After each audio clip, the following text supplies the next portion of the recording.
Kurva, kde je ten Shakira? Tu měl bejt, piči.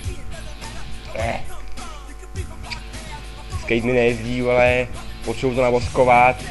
Kurvy nejsou. Co mám dělat? Piči. Hej Shakira! Kurva za chvilku bude vlna tady. Tyve, nový prkno? A jsem si sem, mám nový, tyve, od ženy mi koupila, ne? Jsem dostal jubileu. Ty vole Shakiro, je nádhera. Koukám, že ty máš furt to starý svoje prkno. Ale to je starý dobrý prkno, jezdí krásně. Ale počkej, krásnou bundu máš, čo? Kde jsi to koupil, ty vole? Ty vole, jako mámí, je to našem týmu, ale ty máš taky. Já jsem si koupil ve výprodej teďko v Sekáči. Ty vole za 5 korun říkali mi, že to nikdo jí nebude teda, tak já nevím, až si to vrátí. Teďko za chvilku bude tady vlna. Ty vole, už je tady! Jo? Ty vole, jdeme! Ty vole!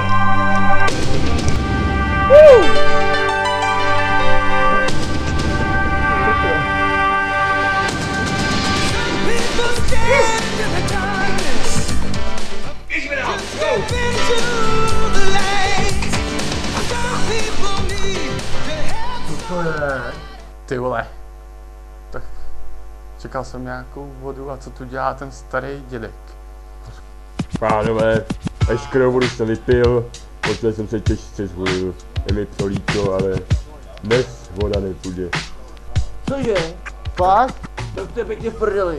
Ty vole. Tak pojďme k tobě na barák. Jak mě? No, tam máš tu party. Party od naší party? Jdeme tam? Tak já zavolám nějaký kurvy a jdeme tam, ne? OK, tak jdeme. Tak můžem, pojď. Hele, čau frére. Pojď si dobrý, ale nejsi pro nás. A Brko se kouří s filtrem, on nic nedělal.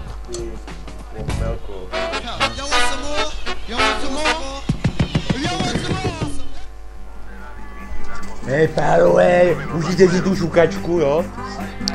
A já si tady taky dám, jo? Přijďte zase. Tequila, sexo, marihuana. Welcome to Tijuana. Con el color de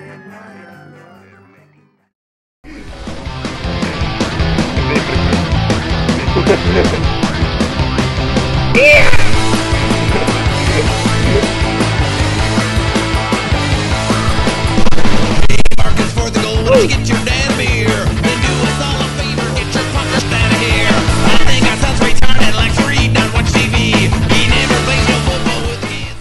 Čau, jsem začal.